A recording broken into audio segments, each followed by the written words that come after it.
साथियों, स्वागत है आपका।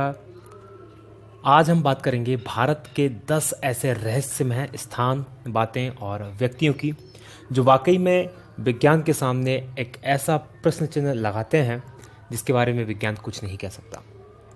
एक तरफ तो विज्ञान ने इतनी प्रगति कर ली है कि वो बहुत सारी बातों को रिवील कर रहा है, उन्हें बता रहा है अंतरिक्ष के क्षेत्र में, लेकिन ये बातें जो भारत के ऐसी हैं जिनके बारे में विज्ञान अभी भी मौन है, कुछ भी नहीं कह सकता। चलिए शुरू करते हैं। पहली, कोंगला दर्रा, लद्दाख। कोंगला दर्रा लद्दाख को एलियंस का घर माना जाता है। यदि कोंगला दर्रा लद्दाख की आप लोकेशन देखेंगे तो ये उस क्षेत्र में पड़ता है जो कि लद्दाख क्षेत्र में आता है। भारत और चाइना के बीच इसमें डिस्प्यूटेड है, इसलिए दोनों, ना तो ये भारत में पड़ता है अच्छे से, ना चाइना में पड़ता है, और यहाँ पर पेट्रोलिंग ढंग से नहीं हो पाती। पूरा के पूरा बर्फीला ये क्षेत्र है और इस पूरे बर्फीले क्षेत्र में यहाँ के जो स्थानीय निवासी है उन्होंने कई बार अंतरिक्ष जीवों के गुप्त स्थापना स्थल के रूप में इसे देखा है। कई बार यहाँ यूएफओस आती हुई देखी है। यूएफओस मतलब वो चीज़ें जिन्हें कहते हैं अनआइडेंटिफाइड फ्लाइंग ऑब्जेक्ट्स, यानी जिन्हें उड़न तस्तरी के रूप में जाना जाता है। तो यहाँ के स्थानीय लोगों ने कई बार ऐसी तस्वीरें देखी हैं। इवन 2006 जून 2006 में गूगल सैटेलाइट के द्वारा भी एक ऐसी ही तस्वीर सामने आई है जिसमें एक ऐसा ही फ्लाइंग ऑब्जेक्ट इस क्षेत्र में दिखाई दे रहा है। तो ये है पहला मिस्टीरियस जगह, रहस्यमय स्थान। दूसरा, ताजमहल एक शिव मंदिर, तेजो महलाए। ये बहस बहुत पुरानी है। ताजमहल जो कि एक प्यार का प्रतीक है और कई जगह पूरे भारत का प्रतीक हो जाता है। भारत को विदेशों में रिप्रेजेंट करने के लिए इस तस्वीर का प्रयोग किया जाता है, लेकिन ये भी अपने आप में एक रहस्यमय और विवादित मुद्दा है कि ताजमहल वाकई में एक मकबरा है या एक शिव मंदिर। अगर इसकी जांच पड़ताल करें तो दिल्ली के एक प्रोफेसर थे, PN ओक, पुष्पेंद्र नागेश ओक, जो कि साथ में इतिहासकार भी थे। उन्होंने एक पुस्तक लिखी, the Taj Mahal is a temple palace. उन्होंने इसमें बताया कि ये जो ताजमहल है, ये जो इमारत है, ये जयपुर के राजा जयसिंह के अधीन थी, जिसको शाहजहां ने जबरन उनसे हथिया लिया था और थोड़े से इसमें बदलाव करके मकबरे का रूप दे दिया था, और जिसके परिप्रेक्ष्य में उनके द्वारा कई प्रकार के सबूत भी दिए गए हैं। सबूत जैसे कि यहाँ पर आप देख सकते हैं तस्वीरों में एक गुप्त कमरा जो ताजमहल के नीचे है, ताजमहल के ऊपर स्थित जो कलश है, जो कि हिंदू मंदिरों में जो विशेषता है कलशों की, वो, और एक पच्चीकारी जहाँ पर आपको ओम की आकृति दिखाई देगी। ये ऊपर की तरफ इस पच्चीकारी में यहाँ पर ओम की आकृति आप देख सकते हैं, ये ताजमहल की है। इसके अलावा उन्होंने कहा कि उस समय के जो इतिहासकार हैं उनमें से किसी के द्वारा भी ऐसी कोई घटना नहीं दर्शाई गई है जो कि इतनी बड़ी इमारत के बनने की बात कहती हो। साथ ही कार्बन डेटिंग जो पद्धति है उसके द्वारा भी ताजमहल की उम्र काफ़ी पुरानी मानी गई है। तो ये सारी चीज़ें हैं जो कि इसको सस्पेक्टेड बनाती हैं। आपकी सुविधा के लिए हमारे द्वारा, क्योंकि ये जो ये बुक है the Taj Mahal is a temple place, इसको बैन कर दिया गया है, लेकिन ये बुक बहुत खोजने के बाद इंटरनेट पर हमें मिली। उसका लिंक हम नीचे दे रहे हैं, आप चाहें तो इस बुक को वहाँ पर जाकर पढ़ सकते हैं। अब देखना यह है कि यह वाकई में इसकी सच्चाई क्या है। इसके बारे में सिर्फ सरकार ही कुछ बोल सकती है, इसके अलावा कोई कुछ नहीं बोल सकता। अगली जो सस्पेक्टियस पर्सनालिटी हमारे सामने है वो प्रहलाद जानी, जिन्हें माता जी के नाम से भी जाना जाता है। ये ऐसे व्यक्ति हैं जो दावा करते हैं कि पिछले 70 सालों से इन्होंने कुछ भी नहीं खाया है। पिछले 70 सालों से ये बिना कुछ खाए पिए जिंदा हैं।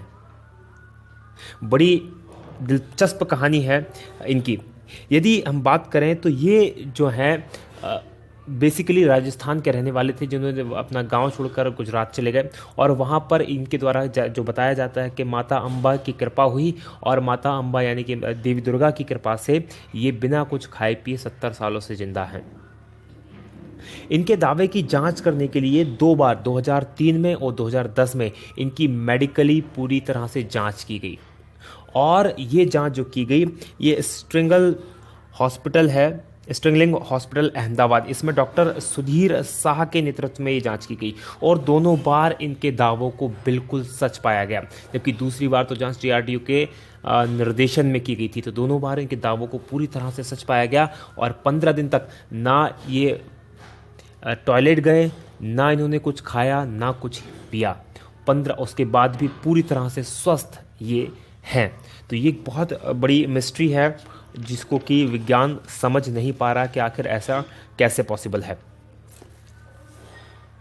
अगली मिस्ट्री की बात करें वो है हेती या हिम मानव, या इंग्लिश में जिसे कहते हैं बिगफुट। एक कहानी के अनुसार कई वैज्ञानिक मानते हैं इस चीज़ को कि जो पृथ्वी का ओरिजिनल जीव है वो बिगफुट ही है। इंसानों को एलियंस के द्वारा बनाया गया है बिगफुट और कुछ परग्रही जीवों के क्रॉस के द्वारा, यानी कि हम जो इंसान हैं ये पृथ्वी के ओरिजिनल निवासी नहीं हैं। जो बिगफुट होता है उसके शरीर पे बहुत बड़े बड़े बाल होते हैं, उसकी हाइट करीब 10 फीट तक होती है और वजन 545 किलो तक होता है। ये अभी तक रहस्य बना हुआ है कि एक्चुअल में ये है भी या नहीं है, क्योंकि कोई भी इसे दावा करके नहीं कह सकता कि उसने इसको देखा है। अभी तक जो दावे हुए हैं इसको देखने के, 1935 में हांगकांग में इसकी पहली बार खोपड़ी मिली थी।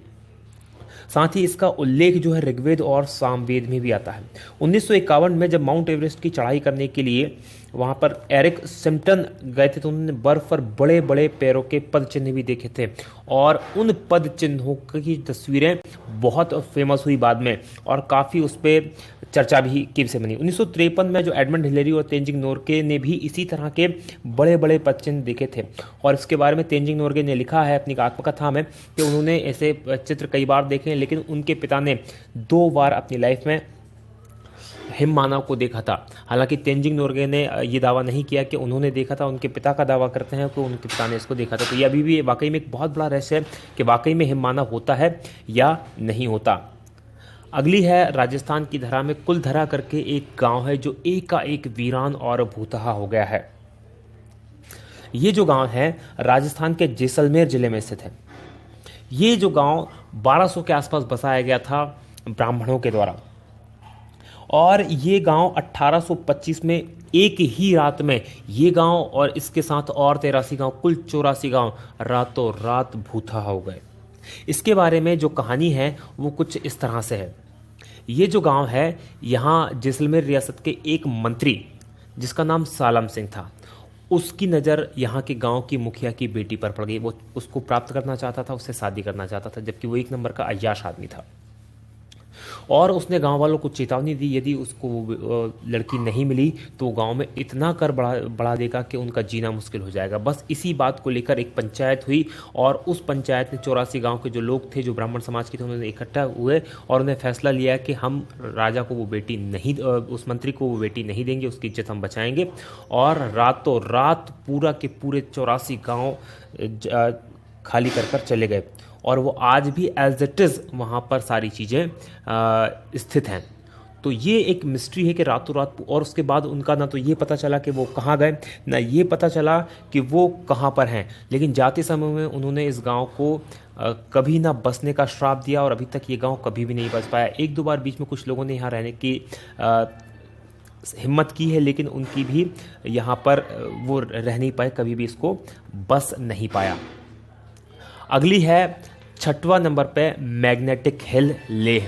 ये एक बहुत बड़ा रहस्य है। मैग्नेटिक हिल जो है लेह के अंदर, कश्मीर के अंदर स्थित है। जहाँ पर यदि आप देखेंगे किसी ढलान पर आप गाड़ी खड़ी कर दें तो आप पाएंगे यदि आपने गाड़ी में हैंड ब्रेक या गियर नहीं लगाया है तो गाड़ी नीचे की ओर लड़क जाएगी या नीचे की ओर लुढ़केगी। लेकिन यहाँ पर इसका उल्टा होता है। यदि गाड़ी आपने न्यूट्रल में या बिना ब्रेक के या बिना न्यूट्रल में खड़ी कर दी तो यहाँ गाड़ी ढलान के नीचे की ओर न लुढ़कते हुए ऊपर की ओर खींचेगी और लगभग वो भी 20 किलोमीटर प्रति घंटे की रफ्तार से तक ऊपर जा सकती है। तो बहुत बड़ा एक ये रहस्य बना हुआ है। कहा जाता है कि यहाँ बहुत बड़ा मैग्नेटिक फील्ड है जो गाड़ियों को, क्योंकि वो आयरन की बनी होती है और लोहा जो होता है आयरन को खींचता है, इसलिए वो इसे अपनी ओर खींचती है। तो ये भी एक बहुत बड़ा रहस्य है। आप इन सब चीज़ों को गूगल पर देख सकते हैं, इनके बारे में पढ़ सकते हैं बहुत ईजिली। जितनी भी मैं चीज़ें बता रहा हूँ सब के सब गूगल के बेस में इनके ऊपर बहुत विस्तार से लिखा हुआ, आप इसको देख सकते हैं। अगला है 7वां नंबर का जातिंगा। जातिंगा है असम में और ये है पक्षियों का आत्महत्या स्थल। यहाँ पर पक्षी आत्महत्या करते हैं और बहुत बड़ी तादाद में करते हैं, इसलिए ये एक बहुत बड़ा प्रश्न चिन्ह बना हुआ विज्ञान के लिए भी। होता क्या है, मानसून के बाद जब सितंबर और अक्टूबर के महीने में रात के समय खासकर 6 बजे से 9:30 बजे के बीच में कई पक्षी यहाँ पर क्या होते हैं, जो प्रवासी पक्षी आते हैं या स्थानीय पक्षी भी जो होते हैं, शहर में जो या गांव जिसे कहा जाए उसमें जो लाइटें लगी उनकी ओर आकर्षित होते हैं और टकराकर मर जाते हैं। और ये घटना खासकर सितंबर और अक्टूबर में ही होती है, इसलिए बहुत बड़ा रहस्य का विषय बना हुआ है। इस पर कई समय तक रिसर्च की गई, लेकिन कुछ भी समझ में नहीं आ रहा कि आखिर ऐसा क्यों होता है। अगली बात करें, 8वीं है भानगढ़ का किला। ये एक भूतहा महल है। भानगढ़ का किला राजस्थान में स्थित है। ये अजबगढ़ अलवर राजस्थान में स्थित है। यदि भानगढ़ के किले की हम बात करें तो रात में सूर्यास्त के समय यहाँ पर जाने की पूरी तरह मनाही है और इसके संबंध में भारतीय पुरातत्व सर्वेक्षण विभाग ने वहाँ पर बोर्ड भी लगाया है, क्योंकि एक संरक्षित स्थल है। ऐसा कहा जाता है कि यहाँ पर जो यहाँ की राजकुमारी थी उस राजकुमारी से एक जादूगर जो था वो प्यार करने लगा था और उस जादूगर ने उस राजकुमारी को प्राप्त करने के लिए एक काले जादू करने का प्लान बनाया, जिससे कि वो राजकुमारी को अपने वश में कर ले। राजकुमारी को उससे पहले ही उसके काले जादू के बारे में पता चल गया और उसने उस जो जादूगर था उसको मरवा दिया। और जब वो जादूगर मरा तो उससे पहले उसने उस जगह को श्राप दे दिया और आज भी यहाँ पर रात के समय कोई भी रुकने की हिम्मत नहीं करता। और कुछ लोगों ने यहाँ पर रुकने की, रात में, दिन में हालांकि टूरिस्ट के लिए खुला रहता है, लेकिन रात में रुकने की कोशिश की तो वो कभी भी लौट कर वापस नहीं आए हैं। अगली जो जगह है वो है लेपाक्षी मंदिर आंध्र प्रदेश। लेपाक्षी मंदिर आंध्र प्रदेश एक बहुत ही नायाब नमूना है मंदिरों का। बहुत शानदार स्कल्पचर यहाँ बने हुए हैं। ये यहाँ पर एक हवा में झूलता खंबा यहाँ पर स्थित है। यहाँ पर क्या है, बेसिकली इस मंदिर के अंदर इसका आर्किटेक्चर या इस तरह से बनाया गया है कि यहाँ कुल 70 खंभों का ये मंदिर है और इन 70 खंभों में से एक खंभा ऐसा है जिसके नीचे जिस तरह से आप तस्वीर में देख रहे हैं इस तरह से कपड़ा आर से पार निकाला जा सकता है और इसका रहस्य कोई नहीं जानता। माना ऐसा जाता है कि इसमें जो खासकर बाजीगरी या ट्रिक जो है इसके शिल्प में या इसके आर्किटेक्चर में उसको इस तरह से बनाया गया है कि वो खंभा जो है हवा में झूलता रहे। तो ये एक बहुत बड़ा रहस्य है कि ये आखिर कैसे होता है, अभी तक कोई भी नहीं जानता। और सबसे इंपॉर्टेंट और सबसे आखिरी है वो 10वां है कोडनी केरल में एक गांव है। यहाँ पर ये जो गांव है जुड़वा लोगों का गांव या ट्विंस टाउन कहलाता है। ये कोडनी गांव जो है ये मलप्पुरम से लगभग 15 किलोमीटर की दूरी पर 2000 लोगों का गांव है, लेकिन इन 2000 लोगों के गांव में 204 से ज़्यादा जुड़वा जोड़े हैं, मतलब कि 408 लड़के लड़की यहाँ पर जुड़वा हैं। और ये जो 204 की जनसंख्या है ये इस गांव की कुल 10% जनसंख्या है, जो कि अपने आप में एक बहुत बड़ी मिस्ट्री है कि आखिर ऐसा क्यों हो रहा है इसी गांव में, क्योंकि एक ही गांव में इतनी बड़ी संख्या में जुड़वा पैदा होना एक इत्तेफाक तो नहीं हो सकता। यहाँ के स्थानीय लोगों की माने तो 1949 से ये शुरू हुआ। 1949 से ये शुरू हुआ और ये अब तक जारी है। और यहाँ पर लगभग सभी उम्र के, ऐसा नहीं कि अभी जो बच्चे पैदा हो रहे हैं वही हैं, उससे पहले भी उम्र के ट्विंस यहाँ पर मिल जाते हैं।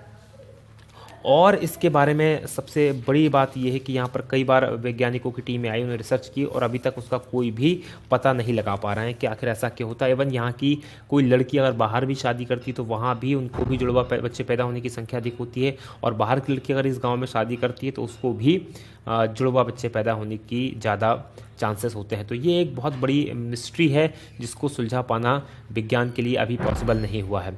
आपको हमारा वीडियो कैसा लगा इसे प्लीज़ सब्सक्राइब करें। अगर आपको अच्छा लग रहा है हमारा वीडियो तो इसको लाइक करें, हमारे चैनल को सब्सक्राइब करें। इसी तरह के बहुत सारे वीडियो आप देख सकते हैं, नीचे की तरफ 3 वीडियो हैं, इनमें से भी आप ज़रूर देखें और हमें कमेंट करके ज़रूर बताएं।